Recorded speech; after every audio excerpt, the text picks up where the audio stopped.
यदि तुम प्रकृति के साथ खिलवाड़ करोगे, छेड़छाड़ करोगे महाराज, तो प्रकृति तो एक बार के लिए झेल जाएगी, लेकिन जब प्रकृति तुम्हारे साथ खेल खेलेगी तो तुम्हें झेलना दुश्वार हो जाएगा। अभी कुछ समय पहले की ही बात है, देखा होगा उत्तराखंड का क्या हाल हुआ।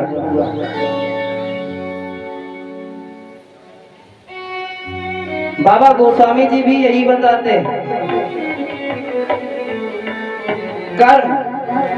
कर्म की महानता ही महाराज प्रधानता।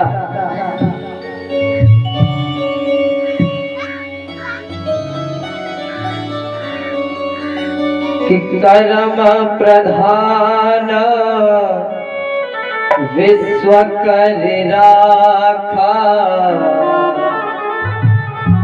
जो जस करहे सो तस फल चाखा। जो करोगे वो भरना पड़ेगा। क्यों? यहाँ आकर के ही तुम ये मेरा है, ये तेरा है, ये उसका है, ये इसका है करते रहो, लेकिन उस परम पिता परमात्मा के यहाँ तुम्हारा जो वही खाता चल रहा है उससे तुम विमुख नहीं जा सकते मेरे प्यारे। क्या जा सकते हो? हाँ जी कि ना जी? बोलो बोलो, जा सकते? नहीं जा सकते। क्यों? बाप बाप ही होता है और बेटा बेटा ही होता है। कितने भी आगे निकल जाओ, लेकिन उस परम पिता परमात्मा से तुम आगे नहीं जा सकते। साइंस ने महाराज बहुत तरक्की कर ली, लेकिन अभी इतनी तरक्की नहीं कर पाया कि उस रोबोट के अंदर, उस पुतले के अंदर प्राण डाल दे। तो फिर महाराज ज्ञान विज्ञान और पराविज्ञान, इनमें अंतर ही नहीं होगा।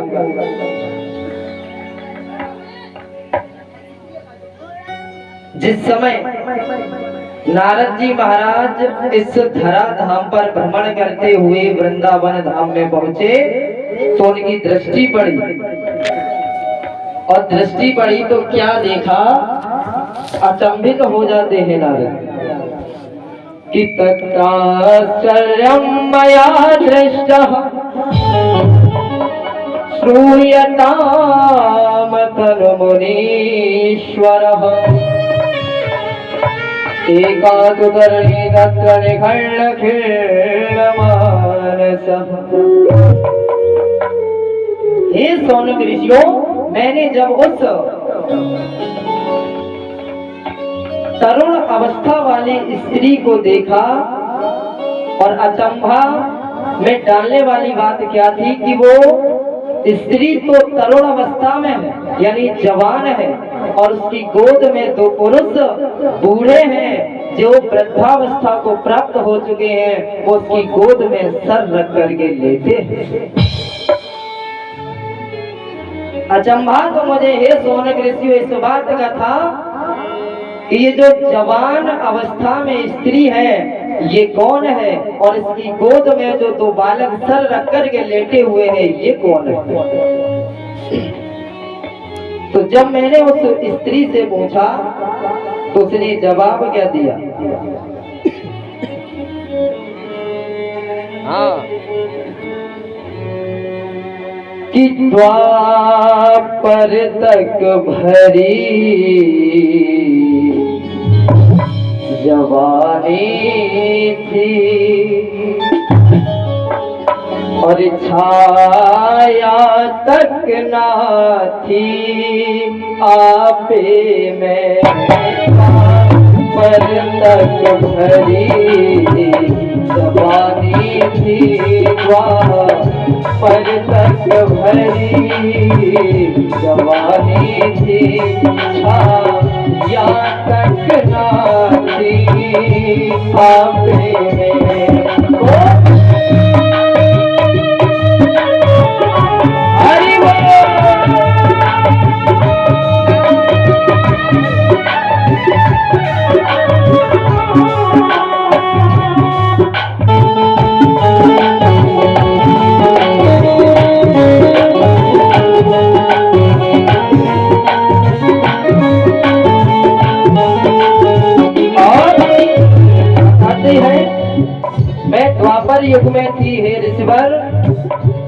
तब तक मेरे पास भरपूर तरुण अवस्था थी, लेकिन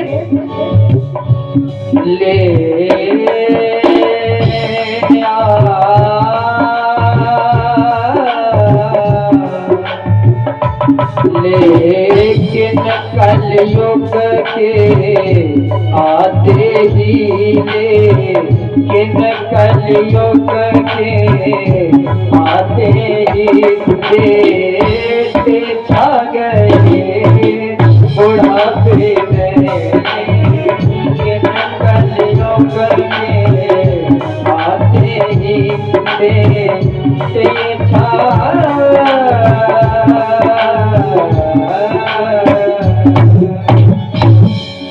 द्वापर तक भरी जवानी थी, छाया तक ना थी आपे में, लेकिन कलयुग के आते ही बेटे छा गए बुढ़ापे। हे ऋषिवर, मेरा नाम भक्ति है। अहम भक्ति दीक्षादः, मेरा नाम भक्ति है। और ये जो दो पुत्र लेटे हुए हैं, वृद्ध अवस्था में, इनका नाम ज्ञान और वैराग्य है। हे ऋषिवर, मैं द्रविड़ देश में उत्पन्न हुई, कर्नाटक में पली बड़ी, महाराष्ट्र में सम्मानित हुई, किंतु गुजरात में मुझको बुढ़ापे ने आ गया। वृंदावन में ये जवान अवस्था में है, लेकिन गुजरात में इस भक्ति पर बुढ़ापा छा जाता है। क्यों? गुजरात के अंदर ज्ञानी और वैरागियों की वैल्यू है, गिनती है। यानी महाराज अपनी अपनी जगह पर सभी पावरफुल होते हैं। तो नारद जी ने एक क्षण के अंदर ही भक्ति का सारा हाल जान लिया और भक्ति ने विनती की, कहा हे ऋषिवर कि भो भो साधु क्षणं तिष्ठं मम चिन्तामपि नाशये। भो भो साधु क्षणं तिष्ठं, अरे ओ साधु महाराज मेरी बात सुनिए। नारद जी ने कहा बोलो। आप तो सर्व अंतर्यामी हैं, त्रिकालदर्शी हैं, तो आप ही कुछ ऐसा उपाय करें कि हमारे जो बालक हैं ज्ञान और वैराग्य, इनका बुढ़ापा दूर हो जाए। तो हे देवी, ये वृंदावन धाम धन्य है, यहाँ भक्ति हमेशा नृत्य करती है, परंतु तुम्हारे दोनों पुत्र जर्जर अवस्था में प्राप्त हैं। अब हमें कुछ समय दीजिए, तो हम आपके इन पुत्रों के लिए कुछ उपाय करें। तो आज नारद जी ने क्या किया? शंख ध्वनि, वेद ध्वनि, रामायण, गीता, अनेकों अनेक शास्त्र सुना दिए, लेकिन ज्ञान और वैराग्य ने पलक तक नहीं झप गए। क्यों? जब ऐसा हुआ तो नारद जी ने आज भक्ति मैया को धीर बनाया, कहा हे देवी आप भगवान का भजन कीजिए, जब तक मैं तुम्हारे लिए उच्च कोटि के संतों से कुछ ना कुछ उपाय निष्कर्ष निकालकर लाता हूं। तो आज देव ऋषि नारद बद्रिका वन होते हुए मधुवन से जब गुजर रहे थे, तो क्या हुआ कि उन्हें एक प्रकाश पुंज नजर आता है। और जब प्रकाश पुंज नजर आया तो उन्होंने उसके हाथ जोड़े और कहा, हे तेज पुंज आत्मा, हमारा प्रणाम स्वीकार हो। उन्होंने कहा कि मां चिंता गुरुदेवर से और हर से चित समावह, उपायः सुसाध्यो रगत्र वर्तते पूर्व एव हि।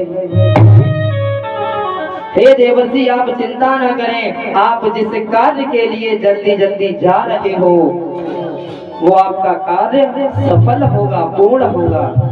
उन्होंने उपाय बताया कि आप सत्कर्म करिए। क्या करिए? सत्कर्म। और सत्कर्म महाराज क्या होता है? सत्कर्म सूचको नूनम। सत्कर्म सूचको नूनम। सत्कर्म यानी सत्य का संग करना ही सत्कर्म कहलाता है। तो आज देवर्षि नारद जी महाराज ने उन तेज पुंज ऋषि की वाणी को सुना और उनसे उपाय को पूछकर आज क्या किया कि श्रवण नारद वक्ष्यामो विनम्राय विवेकिने गंगा द्वारे समीपे तो तटमानंदनामगम।